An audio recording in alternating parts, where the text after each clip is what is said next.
Hey guys, what is up? This is day two of the Stress Belly Solutions webinar. Yesterday, well, actually, I'm going to recap it in the presentation. I'll just do that. If you guys have got any questions as we go through, of course, uh, chat is all good. Otherwise, you can wait until the end. And if you're watching on the replay, um, you can just comment on the YouTube link below. Okay. I also have a prize, a gift at the end. So make sure you guys stick around. Okay, share. I can just hear the dog outside like huffing. I'm not letting him in. People pleaser. Okay, so day two. Oh, I can't see the chat today, which is strange. So Shelby, where Shelby? Can you keep an eye on the chat, Shelby, and just unmute if there's anything? I got you. Thank you. Cool. So today we're going to be talking about practical strategies for stress management, which in itself is a very stressful statement to speak, the alliteration. Actually doing the stuff. So yesterday we learned, I have a slide on this. Yesterday we learned the science behind stress and its impact on people like us, the best kinds of people in the world. We learned how to identify personal stress triggers, or you definitely should have done in your worksheet that I emailed out. And then we also learned about the physiological, the psychological, and the behavioral outcomes based on cortisol release. So it's not, I hope you guys have taken from it that, you know, if you do binge eat, if you're on like a really strict diet and then all of a sudden something stressful happens and you grab the chips or you grab the chocolate, I hope that you've taken from yesterday that actually that's not something necessarily that you can, you know, beat yourself up on because it's a very deep physiological response, which then changes psychological and then behavioral, right? So it's our body's way of trying to survive essentially. So because it thinks it's under a lot of stress, a lot of you know, saber the tiger kind of situation. So by understanding our triggers, we can then put things into place so that we manage ourselves better and our stress. Oh, the chat just popped up, so I can't see it. Are there foods? Yeah, we're going to talk about that very soon. We're going to talk about it today, Marit. We also learned how chronic stress affects weight, sleep, mood, and overall health. Okay.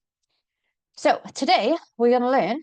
Marit is one of these high achievers, hyperachievers. She's way ahead. She's like, I need to know now.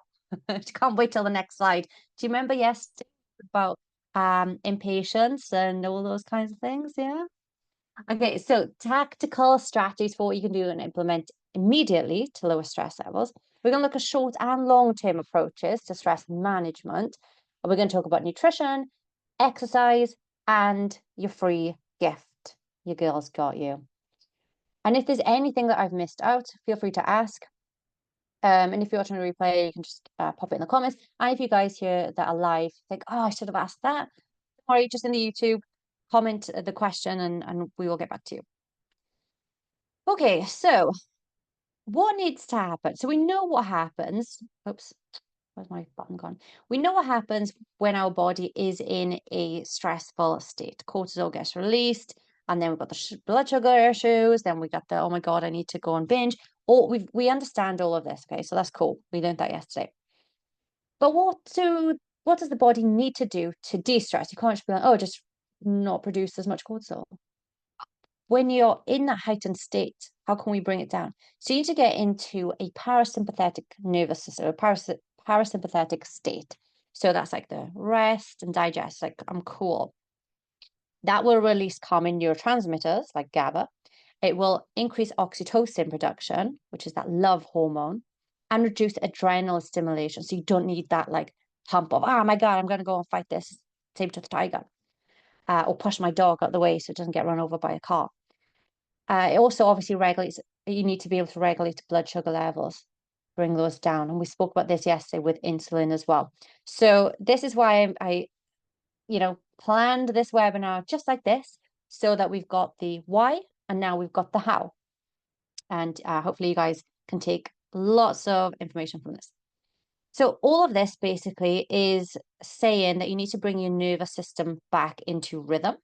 And there's lots of things that can have an impact on this that we can talk about. But sleep, which we mentioned yesterday, gut health, which I will touch on this, but we're not going to go into detail, as well as any medications to take, like the pill, for example, the birth control pill. All of these different changes in the body can change it, and also things like time zone jumping also can increase cortisol. So I'm not going to go into everything, but I'm going to go into a couple of things for you guys.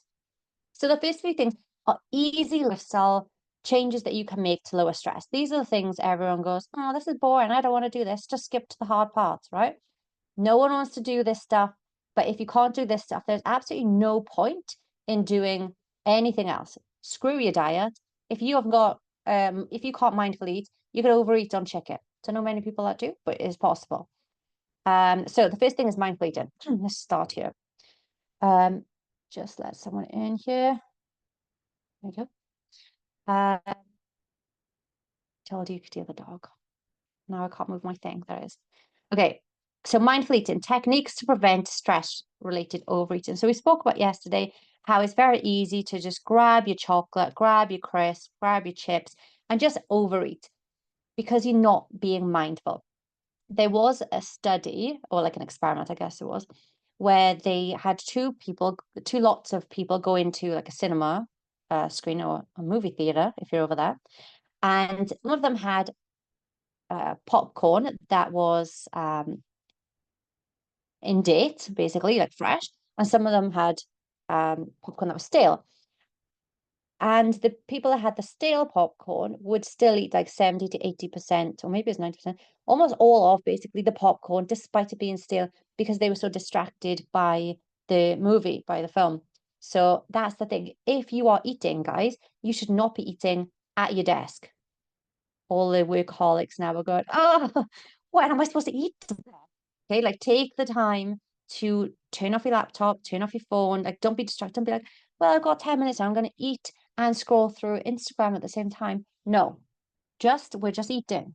Okay, we're going to sit, we're going to eat, we're going to chew, we're going to smell the food. We'll be very mindful.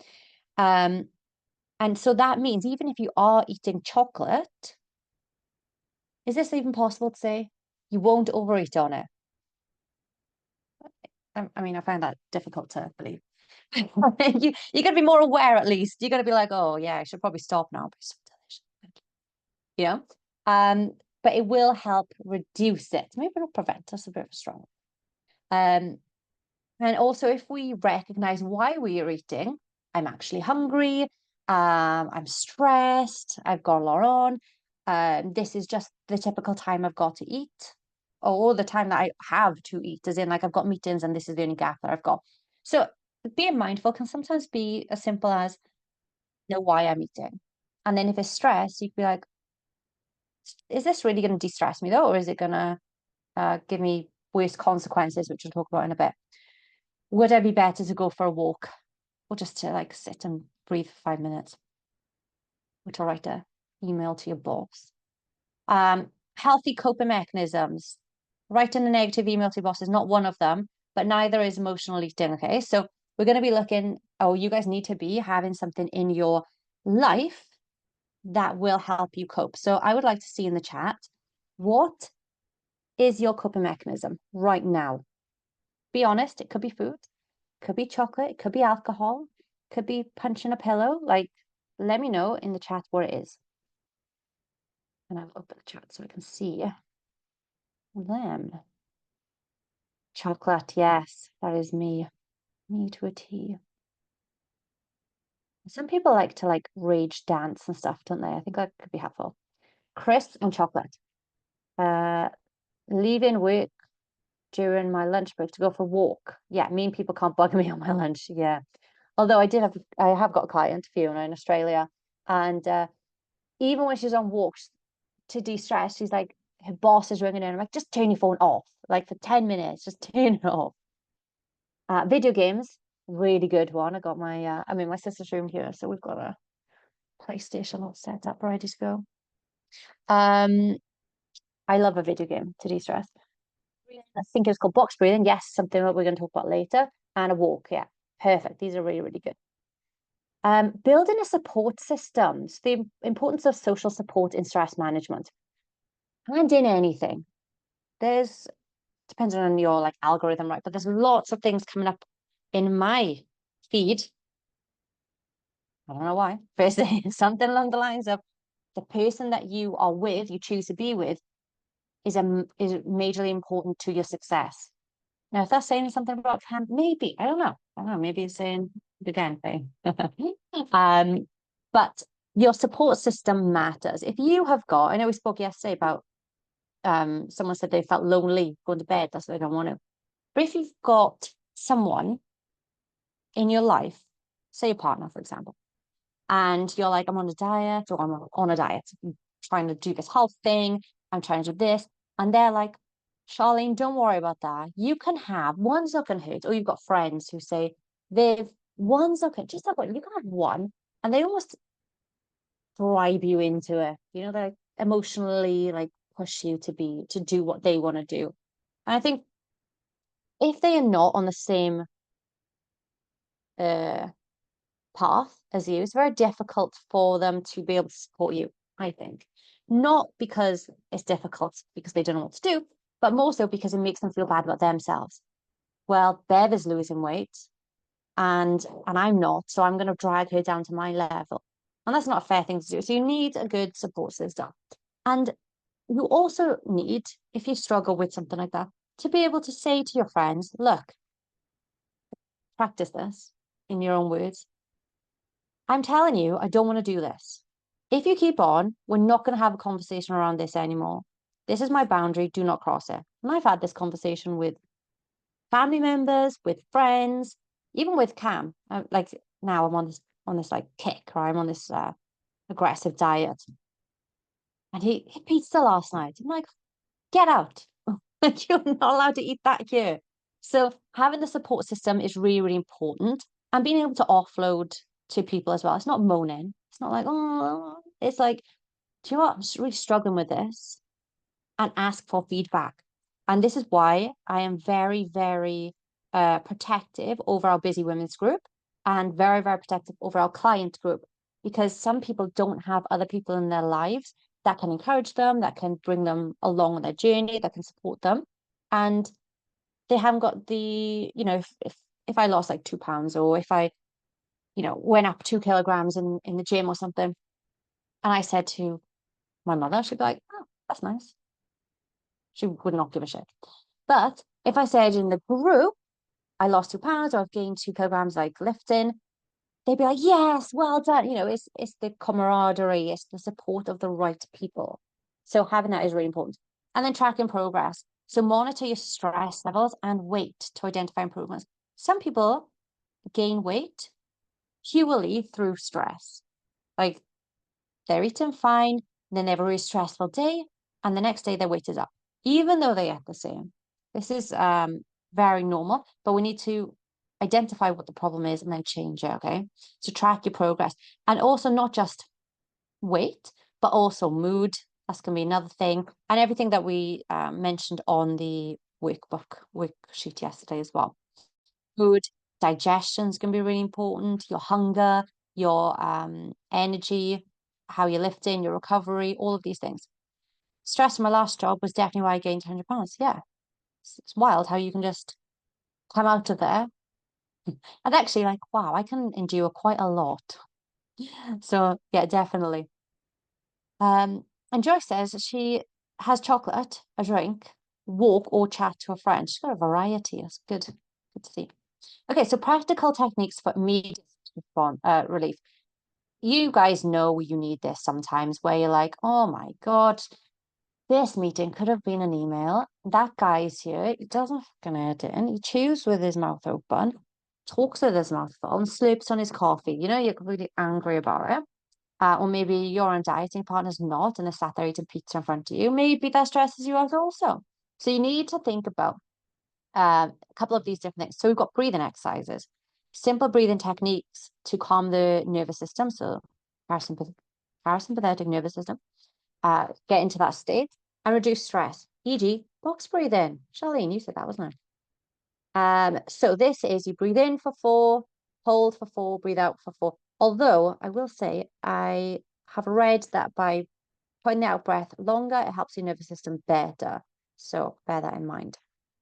Mindfulness and meditation practices to stay present and reduce anxiety. So you can listen to something on Spotify, YouTube. You can just be, you could just be. A way to meditate could be like you watch a candle flame, and that's all you do for, 1 minute. We'll probably start at 30 seconds, guys, if you're like me, and then progress. And mindfulness. Now, I don't like breathing exercises. I don't like meditation. I'm too busy in my mind. Mindfulness, I do not mind, ironically. Oh yeah, Charlene says a sound bath. One of my clients has done a sound bath too. Headspace, yes, Julia. The sleep casts. I love sleep cast that is like the laundromat. It's really sad, isn't it? I love the sound of like tumble dryer. And it's like, yes, fresh bed in. But mindfulness, I don't mind. There is something I like to do, and I think did I share it yesterday? The senses. I've got two senses exercises that I do personally that work for me. So the first one is I go outside. That's the first thing, guys. Please try and go outside. And think about and look and 5 things that you can see. You say them to yourself. 4 things that you can hear. Say them to yourself. 3 things that you can touch or feel. Sometimes it's gonna be like the weight of yourself on the chair. It's gonna be a foot on the chair, and like, when my elbow here, I can feel those things. Then it's gonna be 2 things you can smell and 1 thing you can taste. Okay, so 5, 4, 3, 2, 1. That for me brings my mind into my body, and I don't get bored, right? Because it's a very like do this, do this, do this, do this. The other one I like, if you haven't got time to go and sit outside, is in your daily life, do the similar kind of thing, right? So say you've got a coffee, right? You're making a coffee, and you can so you bring your 5 senses into it. So you can see the coffee. Maybe you're like stirring it, and you can see like when it goes like that with the bubbles on the top. You can feel the heat on the cup. You can hear the coffee, maybe the water boiling, or the chink chink chink when you stir it. Or I just did that. Maybe you can hear that. You can smell coffee like a mile away, and then the taste, right? Gross. But some people like it. So that would be a way to embed it into your day-to-day life instead of feeling like, oh, I have to go and find 10 minutes to. You're drinking the coffee anyway, to be a little bit mindful. Take 20 seconds and do this. Another one I like to suggest is washing your hair. I do not suggest the taste part of that. So just do the 4 senses for shampoo and conditioner. Unless you've got a special type, I don't know. So progressive muscle relaxation we spoke about yesterday. And then quick physical activities, short exercises like stretching or going for a walk. Okay. So just move this so I can see. They're the immediate ones that can help you. Also, actually, when it comes to the physical activities, do you remember I said that when you go into like a stressful situation, basically your body's like, oh my God, I need to fight. That's why physical activity is very good for it, because it thinks you're doing the action away or fight. You're either fleeing or fighting. So it's the physical exertion. Don't go running a marathon, just a short like shake. Everyone does this. You could do that for a little bit also. Okay, so great. We're out of the moment. We're de-stressed. We didn't kill anybody. And we didn't lose our job. That's good. So what about long-term stress management? Because life is always going to be stressful. Remember that stress pot I spoke about yesterday? It's never going to be like, I've got no stress in my life right now. Life is perfect. I can't wait to go home and do sweet FA. Said no one ever. Everyone's got some stress in their life, okay? Could be as little as, oh, I need to, take the car for an MOT. Or it could be like, I need to get rid of my partner. I don't know why this example keeps coming up in my head, guys. Please, no one warn Cam that this is being pushed up onto my mind consistently. Developing personalized stress management plan. Like I said just now, I do not like meditation. I also don't like yoga. Boring. My brain goes like ticks off doing something else. So if someone said to me, here's your stress management plan, you need to do yoga and some stretching, I'd be like, I'd rather be stressed. Thanks. So you need to find things that work for you. So it needs to be personalized, just like with our coaching. Nutrition is personalized, exercise are personalized. We do habits. So habits are personalized. The strategy, are we going to a build? Are we going to fat losses? All individualized and personalized. And you guys need to do the same thing for your stress. Healthy lifestyle habits, which we spoke about earlier, those couple of things, mindful eating, etc. Having, regular exercise, and that doesn't have to be like doing lots of cardio or weightlifting, it could be walking. That's fine also. Balanced nutrition and also adequate sleep. So we mentioned sleep yesterday as well. We'll talk about exercise and nutrition shortly. Time management. Jan, she was late today. And all of you guys that were late today, time management, something I work on. Earlier on, I was late to meet my friend. And my dad was like, "You can be late to you." I was like, "Yeah." He's like, "That's a surprise, Faye." I'm always like, "I'll just squeeze this one thing in here. It'll be fine." And then I end up being 5 minutes late or whatever. But plan it out, right? So I show people my calendar all the time. You guys know my life, basically. So when it comes to planning, let me just get rid of this. When it comes to planning your days, this is what my calendar looks like. I'll see if I can lower the brightness so you can see it. This is my calendar.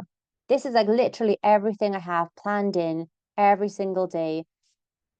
Everything, right? I've got the gym in there. I've got like calls with clients and that kind of stuff. I block everything out. I try to give myself, 5 to 10 minutes buffer room each side, but I make sure everything's blocked in, starting with my workouts and my eating time and my sleeping time. You guys also need to put in your work times, right? Because I can basically work whenever I need to, but calls like this has to be in there. Our client calls have to be in there. So I prioritize that. And then I block everything else around. Okay, when can I go shopping? Okay, when can I do my meal prep? Okay, when can I do, my whatever else? So they all have to be in there. And that way I know I've got things planned out. And it also, when the alarm comes up, it's also like I have to make a choice now. I can either take my lunch, like it says, or I can carry on working and put myself into a worse state of stress. So it's a reminder and also like a barrier for you to overcome. Okay, setting boundaries. My favorite one. Say no to people. You have to say no to other people because when you say yes to everyone else, you say no to yourself. And we have to say yes to ourselves because otherwise we're never going to get to our goals, right? So I commit. So if someone says to you like, "No, can you come and help me move house?" If you do not want to do it, say no. Okay. I would just say no, but you could make an excuse if you really wanted to. But no, busy, busy watching Netflix and painting my toenails, like wherever. It doesn't matter. You don't have to explain it. But no is a complete sentence. You do not have to explain why you want to do something or not. And you have to protect your personal boundaries, your personal goals, timings. But you can't do that unless you get your time management down. So if someone says, Faye, can you meet today at 7? I'd be like, no, because I say no, but it's because I'm here with you guys. So make sure you are setting boundaries and then maintain consistency. Don't do everything.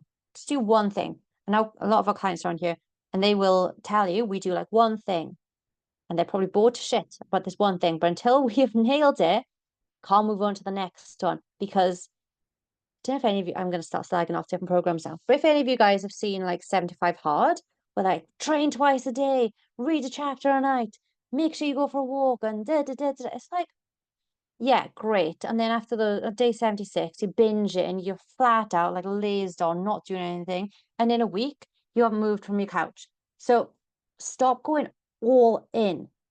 Just go all in on one target. Do your very, very best to nail your nutrition. Don't worry about exercise. Go to bed on time. Don't worry about food and exercise, bedtime, right? So one thing at a time, and then that's a habit, and then it's another thing, habit stacking at that point. Okay, so take a screenshot, write this down. I want to write it in the chat, actually. That's how serious I am about this. Stop using exercise to de-stress. Can anybody tell me why? I just go to the gym to de-stress. No, stop it. Pack it in. Can anybody tell me why I've put this as its own page? So Shelby, because she knows. And Tony. Damn you, Tony. It's actually a different reason. Because it increases cortisol. I can close off the world, earbuds in, etc. You can do, but you could do that anyway. You can lay in bed and put your earbuds in. So anybody know what with me and my body at the minute? Anybody been feeling sorry for me? Crying? So I've got a bad wrist. I've injured my wrist. I've injured my knee. I cannot train. I am going to the gym, doing rehab, but for about 6 weeks, I've been able to train. If I only use exercise as a way to de-stress, right now I would be through the roof. How can I de-stress when the thing I'm stressing about is making me stress, and that it makes me also not be able to de-stress, right? So it's a big cycle. So you need to make sure that you've got a coping mechanism that is not exercise related. Ironically, for me, it is drawing. I also can't draw because of my wrist, right? So you got to make sure it's something that you can actually do maybe in the brain. That'll be a good one. Meditation, maybe. I'll take that. Maybe I'll learn language. So that is why. Injured. Yes, exactly. If you're injured, you're screwed. I also do not like when people identify themselves as a gym girl or a triathlete or a what, like you are a person and you like to do those things as hobbies. But as soon as you can't do those things, the identity is taken away from you. And I've spoken to many clients who feel lost because they can't do whatever. Shelby and I work with a lot of our clients have got GI issues or hormonal issues. And we say you can't exercise, like pack it and stop exercising. Your stress is too high. We need to work on this first, and then you can exercise after. And they literally go insane. It's like climbing the walls, but they need to stop the stress first. And if they haven't got an output, it's going to be very difficult to do that. So I can't stress, ironically, I can't stress enough how important this is. Get a hobby, guys. Learn to sew or something. Okay, so the benefits of exercising. Endorphin release. We all know about endorphins. Make us feel freaking awesome. So it stimulates the endorphins. Mood booster. Cool. And then you feel good. Stress kind of comes down. Improved sleep. Notice I'm dropping in sleep quite often, and it's because it's a vital part of your health, wellness, and weight loss and stress reduction. So it's crucial for cortisol regulation and also circadian rhythm, which also has an impact on hormones. Enhanced mood generally makes you feel good.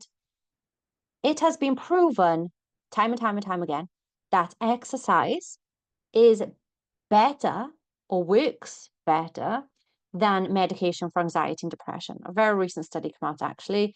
I think maybe one or two in 2024 I've recently seen that suggests this. So I know it's really hard when you don't feel like going for a walk, you don't feel like doing exercise, but know that just the other side of that workout or that walk or that whatever it's going to be, you will feel better, and then you're more likely to do the next thing and the next thing and next thing, and it'll spiral. Just how, you know, when something bad happens, then you're like, oh my God, all this bad stuff's happening, it ravels. Well, if you do the good thing will start to ravel also. So we need to work on our mindset around that. But exercise will help this and also lower stress.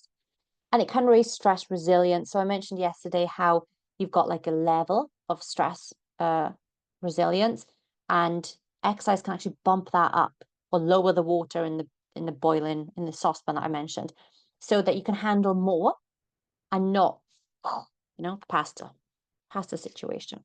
So there are some of the benefits of exercising. Also, exercise makes you look freaking awesome, right? Like you could lose a lot of weight through nutrition, but if you haven't got the muscle underneath, you're going to look skinny fat. Exercise to avoid hit, right? So no hit, because hit is intense. That's what the second I stands for. And then if you're not resting and recovering because of type A and you can't do those things, then you're just going to overwork. Cortisol's going to go too high. You're not going to recover. Body's going to get burnt out. Mind's going to get burnt out. You're never going to get to your goal. You're going to binge. You're going to, whatever.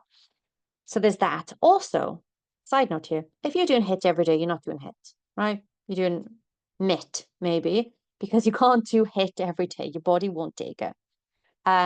Likewise, overtraining. We need to make sure that you can rest and recovery. It can lead to chronic stress. It can also basically, when you train, it breaks down your muscle. If you're lifting weights, it breaks down the muscle, and then you need to recover for the muscle to get back together. The micro tears need to build back. If you're not resting, this is not happening. You're breaking, called catabolic state, and basically you're losing muscle. So don't overtrain. And then everyone's fucking favorite. I'm just gonna run a couch to 5K. Please don't. Okay, so what I have written in here, let me just check. Is this the one I wrote it in? Um, mm, mm, mm. Okay, I didn't write it in this one. Maybe it's the next one. But basically, if you're doing like long duration, and don't forget, guys, long duration is going to be different for someone who's never run in their life to a marathon runner. Okay, different. High intensity. So it needs to be where you're at. It can't be really high intensity, which could be running for 10 seconds for someone. For me, it might be running for a minute. For Shelby, it might be running for 5 minutes. So it really depends on where you are at. Again, the personalization I mentioned earlier needs to be personal to you. So not long duration because your body's going to be breaking itself down. Not high intensity because you don't want it to be intense, basically. Blood sugars, all of those kinds of situations. And we need to rest and do low intensity walking. Right. Okay. Exercise to reduce cortisol. So here's the stuff that you need to do. Everyone's getting the pen and paper out. Moderate aerobic exercise. I hate cardio. Don't know if you guys knew that. Hate it. Don't like it at all. But you could do moderate, like a walk. Nice, easy, like a little brisk walk. Some of our clients do a power walk. Cool. They're outside. That improves stress level or decreases stress levels also. They're moving, which is going to help with the stress. Cycling, swimming. Here's where I wrote it, for your appropriate level. So if you were going to be like, oh, do you know, yeah, I'll start cycling. Don't go out and do like a 50 miler or 100 miler. Just do a little, 10-minute cycle on the flat. Don't go up a mountain. So it needs to be appropriate for you. The same here. If you are gonna run, it needs to be appropriate for you. We've got Jess in our client group who's just run the London Marathon a couple of months ago. She's at a way higher level than someone who's just started. She's also in a better fitness level than some people that just start. Oh, it's free, I'll just run. You're running a risk, guys. Like you're running a risk on your stress, your joints, your body, your mental health, because you may not do very well, and then you're going to be out broken in pieces like me. So if you're going to do moderate, it needs to be appropriate for you and your level. Strength training, regular strength training with adequate recovery to reduce cortisol and improve stress resilience. So strength training has been proven that it creates new neurological pathways in your brain to enable you to handle higher stress levels. So let's say someone chews out and it like really stressed you, it like really gets to you, and if you blow up, you blow over. Well, if you are strength training, it'll just annoy you, probably a lot, but it'll just annoy you versus like wanting to punch them in the head. Mind body exercises like Tai Chi, yoga, Pilates, also they've got like relaxation parts together, right? So it's mind and body. Again, something I can't really get on with. I did do Pilates for a while, that was fine. The other two, probably not for me. I'll share a story with you. When I first found out about my back, and I was seeing an osteopath, he was like, "You should do yoga. You should do yoga." And I was like, "No, I don't want to do yoga. Sounds crap." So anyway, I went about 12 months in, and I was like, oh, warrior yoga. Yes, that is warrior. That is me. That's going to be hard. I'm going to go. I'm going to like tick the box of, yeah, I did yoga. I did solid yoga. It was an hour of warrior pose, which is basically like you stand with your arms like straight out. I was like, why? This is the most boring hour of my life. So it's not for me, but some of you guys might enjoy it. And short, gentle workouts, stretching, walks, light yoga can promote relaxation without raising your cortisol levels. So these are the kinds of things you guys should be doing, not HIIT, not CrossFit, not 75 hard, not I'm going to do Crouch to 5K, even though I've never run a day in my life and I'm, 100 pounds overweight. Be appropriate. Don't be a knob. Okay, so gut health. Shelby's the queen of this. Queen of gut health. So I'm not going into it a ton, but it's something that we work on with our clients. But chronic inflammation in the gut can activate the stress response also. So even though we've spoken about like mental stress and the physical stress, which I also didn't mention, but the mind doesn't know the difference between mental and physical stress. So if you're like pounding the pavement, doing loads of HIIT, it thinks you're like, being attacked.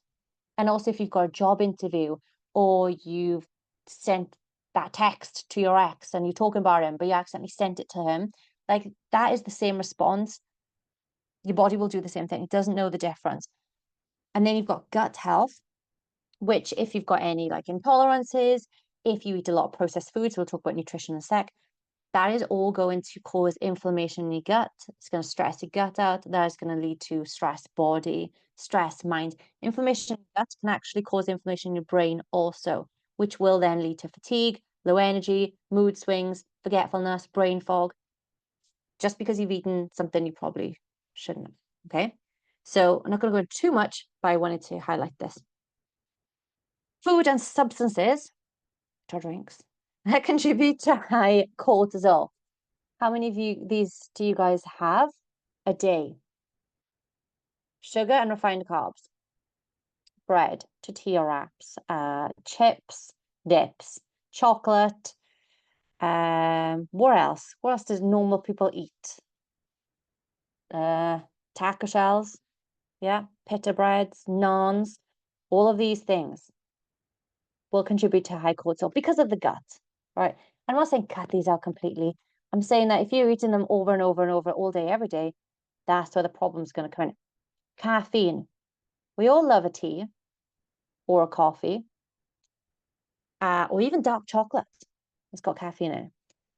But the caffeine, obviously, that's going to contribute to a high cortisol. Also, processed foods, again, the refined sugar, but processed foods can also be things like protein bars, right? If we're living off protein, well, yeah, but there's protein in it. Yeah, but it's also really processed. So the way I recommend with these kinds of things is if you can't kill it in nature, and if you can't pick it in nature, do not eat it.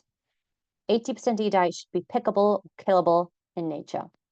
Alcohol, freaking terrible for cortisol, awful for women in menopause, bad for women in general. Right? Like, I'm just gonna say it as it is. Like, we shouldn't be drinking alcohol. If you want to, that's cool. Have it in moderation. And by that, I don't mean one glass a night. I mean like one glass a week. And then anything you have sensitivity to, if you're gluten intolerant, don't eat gluten.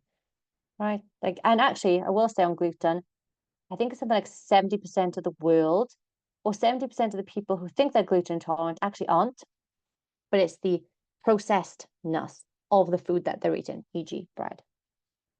Protein powder. Now protein powder is slightly different, even though it is processed, and sometimes it does have additives in. It is a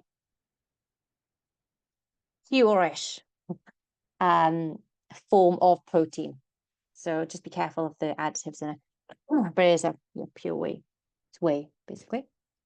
But yeah, if you've got like lactose intolerance, don't do it. If you know that garlic plays with your stomach, do it. There are things that you can heal. Shelby's a pro. With our clients, we've been able to heal intolerances with clients in the past. If you've got an allergy, there's no healing that. Just don't eat it, right? We don't want any anaphylactic shocks. Okay, Marit, here is your slide. So foods that help manage stress. Omega 3s, fatty acids, salmon, flax seeds, walnuts. And you can also take the omega 3s, right? The tablets or whatever, gels. They will help reduce cortisol. Magnesium rich foods, spinach, almonds, avocados. You can also take magnesium glycinate or bisglycinate. Probiotics, this is going to improve your gut health. So things like sauerkraut, kefir, yogurt, pickles, kombucha, they're all going to help with your gut health and reduce inflammation so you can better handle stress. Antioxidant rich foods. Berries, the darker the berry, the higher the antioxidant, as far as I'm aware. Dark chocolate, yes, you can have a little bit. No worries, Jan. Leafy greens, and they will help combat oxidative stress and low cortisol. And then teas, chamomile, green, herbal, they're all going to help also. So if you want to take a screenshot, oops, let me just go back here. Of that, then you can. I'll leave it here for a couple of seconds so people can take screenshots. But you guys will have the replay also, so you can take a picture on that. Cool. Okay, and then balance meals and hydration. Ugh, balance is so boring. I know, but it is really important. So, nutrient supply. Anyone want to start slagging off vegans now? Anyone know anyone that went vegan and went, oh my God, I cut out, I went plant-based and I got so much more energy. Oh my God, I can't believe it. I'm thinking more clearly. I've got more energy. Anyone know people like that? I do. And do you know what actually has happened? They've actually started eating vegetables instead of chocolate all day. You could just add vegetables into your diet and you will get the same results, okay? So we need to be like adding in vegetables, not just because, oh, they're vegetables, they're going to be good for you, but your body will thrive on the different colors, the different textures, different, all of the different vitamins and minerals. They will help us feel good. Magnesium, we've already spoken about. Omega 3s, already spoken about. Vitamin B. And all of these kinds of things are going to help with brain health, gut health, anxiety, depression, mood, stress. So you're not eating just for fuel. I love that saying, like food is fuel. It is. But also, it's about living. We also want to have, longevity. We want to be able to do things in our life. It's like, yeah, I could lose weight eating chocolate all day, but I feel like shit because I won't have any nutrients. So you gotta think about the nutrients. You could also have some chocolate on the side. Stable blood sugar levels. We were spoken about this yesterday. So in your meals, you need to have carbs, ideally vegetables, right? I will say vegetables, proteins. Let me just set someone in here. And fats. So that will help. If you have them with proteins, then it's going to help with the carb blood sugar levels, essentially help tone it down a little bit. So make sure you have the full nutrient balance. And then that's going to help with moods because you guys know as soon as you have chocolate, you're like, yes, yes, I'm gonna go, go, go, go, go. And then like 10 minutes later, you're like, oh, I need another one. And that's why you overeat. Hydration. See me sipping away at my Pepsi Max. Very hydrated. I have got water also. I just haven't touched it yet. So making sure that you're staying hydrated. We lose a lot of weight through breathing, through sweating, through pee and poop, right? And obviously our body uses it as well. But it's vitally important to stay hydrated because of digestion, circulation, temperature control. Actually, I'm going to come back to this in a sec. Also cognitive functions, concentration, alertness, and memory. Anybody notice? Anyone in their 40s, 50s and beyond gone, yeah, my brain is a bit, I could do with some more cognitive health. Oh yeah, my temperature regulation's a little bit off. Getting night sweats. Yeah, I'm a little hit and miss with emotions. Yeah. Yeah, I can't really deal with carbs that well anymore. Yeah. Well, lots of people get on my high horse now. Lots of people will be like, just take HRT. No, fix your food. right? Just because you're perimenopausal or menopausal doesn't mean you need to be on anything. Just try to fix your food first. And then if you need to, go for the rest. But let's start with the basics, right? Okay, so that is my shebang for the day. Oh, let me just open this. Emotions and memory. Yep. More vegetables. I mean, it's not the only thing, right? Like you're awake on your stress, you're awake on your sleep, the way that you process the day, those kinds of things. But so are vegetables and fruit, lower in processed foods, and we should be good. And hydration. So today we learned about what the body needs to do to lower cortisol. And we've also considered tactics for short and long-term success. Oh, someone's just come in. And we also explored the role of exercise and nutrition for handling stress. Let me open the chat here. Anybody got any questions on any of this so far? We've got Q&A in a minute. Pop them in the chat ready. Okay, so I have spoken a couple of times about having a personalized program, right? Personalized stress control program, personalized nutrition. So as a free gift for you guys, that turned up. And if you're to replay, you can get a 2 free metabolic assessment. I'll send you a questionnaire and you are going to fill out the questions. And then we are going to tell you your metabolism's working at approximately 20%, 30%, 35, 40, 100, bang on, sorted, and how to fix it. And I'm also going to send you a full guide on cortisol balancing foods. Okay, that part isn't personalized, but you can personalize it. You could be like, yeah, I like this, I don't like that, I'm not going to eat it, right? So let me just open the grid. Who would find that of value? Who thinks, do you know what? It'd be helpful. I'd love this free metabolic assessment. Let me just open the chat here. Awesome. Yes, Julia. Me. Cool, cool, cool, cool, cool. Shelley, cool. All right. Alrighty, guys. Yeah, let me just close this book down. So all you gotta do is, no props, Bev. All you gotta do is, let me move my head here. It's only available until, oops, only available till the 7th, which I think is Sunday, right? So if you're watching this up until Sunday, you've still got a chance. If you're watching this on Monday, too late. Should have not been tardy. Should have been on time.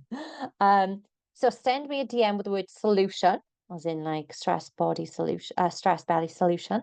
This is me, in case any of you have not got me on Facebook. This is me, Bay Nicolala Chapman, and send me a message with the word solution. I will send you the link. You can fill it out, and then we'll go from there. Essentially, and that is it.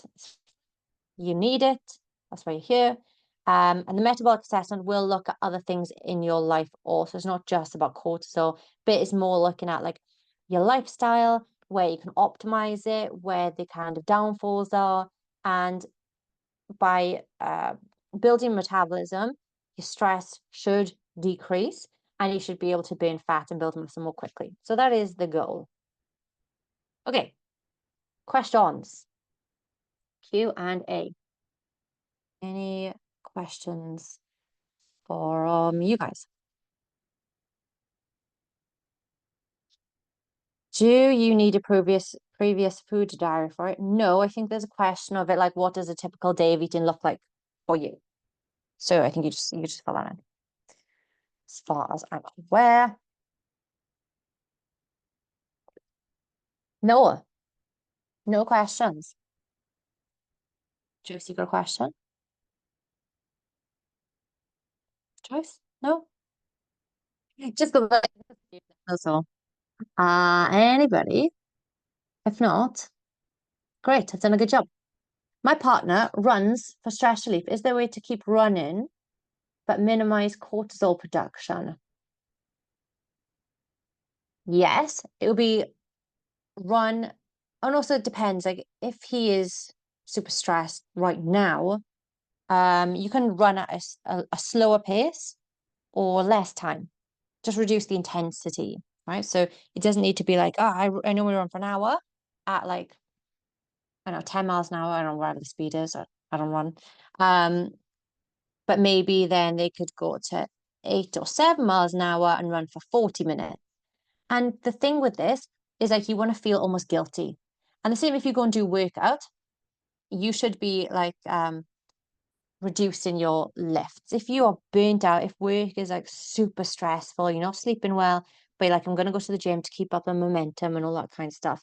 And you've got a good program, not just some shitty one off the internet, like you've got a written program for you. You could just go and do like 60%, 60% effort. So you should leave and go, oh, I should have pushed harder. For us, that's the kind of thing we would say, people like us. But it's that kind of like, oh, I should have done more. But it is the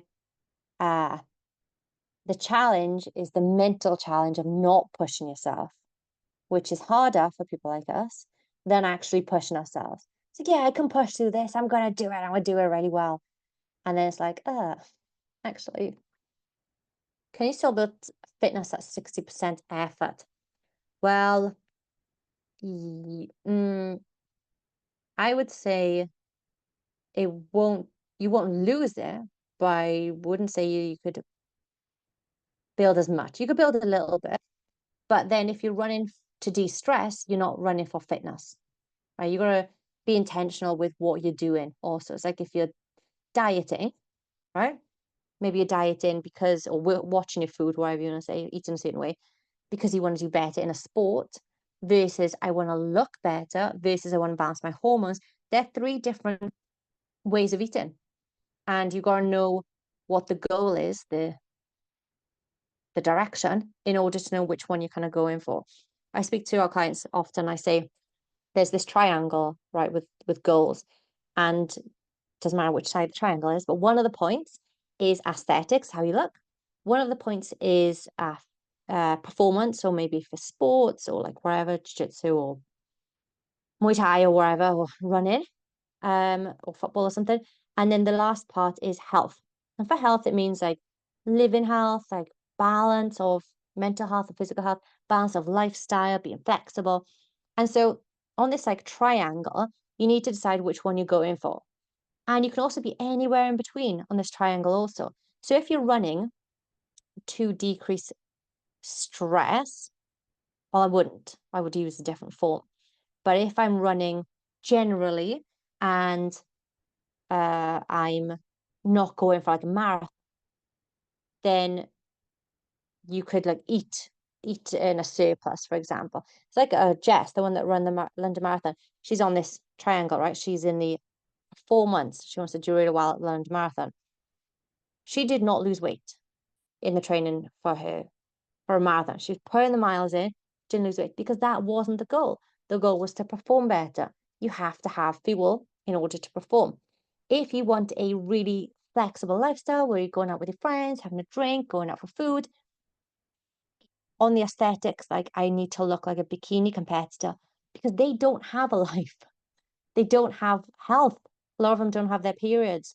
So if you want, if you're going to go for any of these, I'd probably for the health one where you've got the flexibility of life, you've got longevity, you're building muscle, your hormones are in good place. But if you want to be like here, which is like between health and aesthetics, you could be there too, right? Or if you're going to perform, also you can, you could be anywhere in this like triangle. So maybe make your little triangle, decide where you're going to go and what you're willing to give up or quit or what's the word? Compromise. There we go.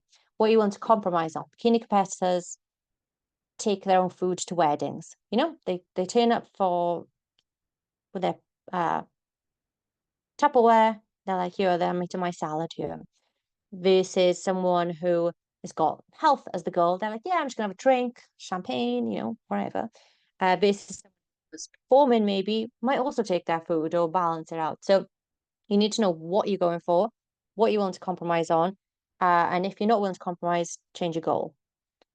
That was a very indirect way of answering your question, Julia.